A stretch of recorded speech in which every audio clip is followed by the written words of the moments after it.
raise the vibration.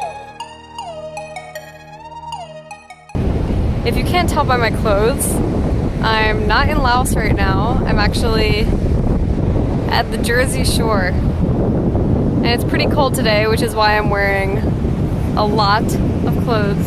I have like 10 layers on right now. But it's pretty sunny out, which is good. Anyways, I just wanted to film this quick video because, as you know, it's December 31st, and at the strike of midnight, it'll be a new year, 2020. And I know this time of year can bring a lot of stress, and at least for me, I get kind of overwhelmed thinking of New Year's resolutions and what goals I want to set for 2020, what I want to achieve, what I'm going to do with my life. But I came across a video of Liz Gilbert. I always quote her because she's one of my favorite authors, and she just offers a lot of insight that always really hits home with me. And she was just saying, like, you don't need a New Year's resolution. You don't need to justify your existence on Earth through constant improvement. You don't need to set higher and higher expectations for yourself. Instead, try to do a bit more of nothing. That really resonated with me because I'm someone who loves like setting goals and always trying to better myself. I'm always reading like self-improvement books. I'm really into all that. But at the same time, I do think it's important to don't get so caught up in the constant self-improvement that you kind of forget to actually enjoy today and enjoy the moment. Because for me, a lot of times I'm just constantly thinking about how I can improve, how I can do better, focusing on all the things I haven't achieved to kind of encourage myself to achieve more. So going into 2020, I really want one of my goals to just be to do more of nothing. So I do meditate every morning. That's something that I started doing in 2019, and it's something I want to continue doing. But you might think, oh, I can't meditate every morning, I don't have time. But there's so many moments throughout our day that we have to meditate. So think about all the little moments where you just pull out your phone and check Instagram. Like if you're in line at the grocery store, or if you're sitting at a coffee shop and your instinct is to just pull out your phone, or even read a book, things to occupy our mind every second. And I think if we took those moments and instead just did nothing, I think it could really enrich our lives and get us to kind of enjoy the moment more and kind of train our minds to not be so like always needing something to do, always needing something to focus on. I remember a joke from a few years ago I read online. It was like a picture of a guy sitting at a coffee shop drinking his coffee and doing nothing else. And the quote, or there was a caption that said like, I saw this weird guy at a coffee shop. He was just sitting there drinking his coffee, doing nothing. It was creepy or something like that. And I just thought that was funny because it's so rare that we get those not that we get the chances, but it's so rare that we take the opportunity to actually do nothing. We always want to fill up our time, we want to fill up all of the space, all the pauses we have throughout the day. We want to fill them with something. We want to read something, we want to text, we want to whatever. So I just think in 2020, it could really be a nice change to try to do more of nothing. I think another important distinction to make is between goals and resolutions. So I talked about this a bit in my latest podcast. I'll link it below. But I think resolutions are so difficult for people to maintain because they're so broad, they're so vague. Like, what is a resolution?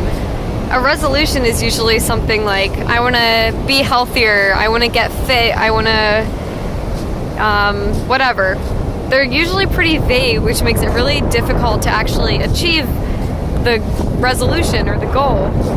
And I think that's why so many people, they basically drop their resolutions when February comes around. So most people, there's like stats on this, that most people like drop their resolutions by the end of January. And we've all heard of like SMART goals. They need to be like specific, measurable, achievable, relevant, timely, like you have to have a time bound, I guess. And I think there's something to that, because if you have a specific goal, then you're able to measure it and say, yes, I achieved it, or no, I didn't achieve it. But if it's just a resolution, like, did I eat healthier? I'm not really sure. I ate some healthy meals. But if you make a goal, like cook my own food every weekday or something like that, then you can look back and see whether or not you achieved it. So this is something personally I'm trying to do in the new year.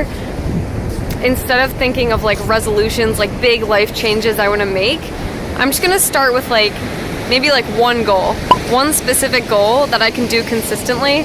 And then once I do it consistently, then I'll be able to add other goals to it, because we talk about this on the podcast too, but goals can get overwhelming, and even doing one thing consistently can be really difficult.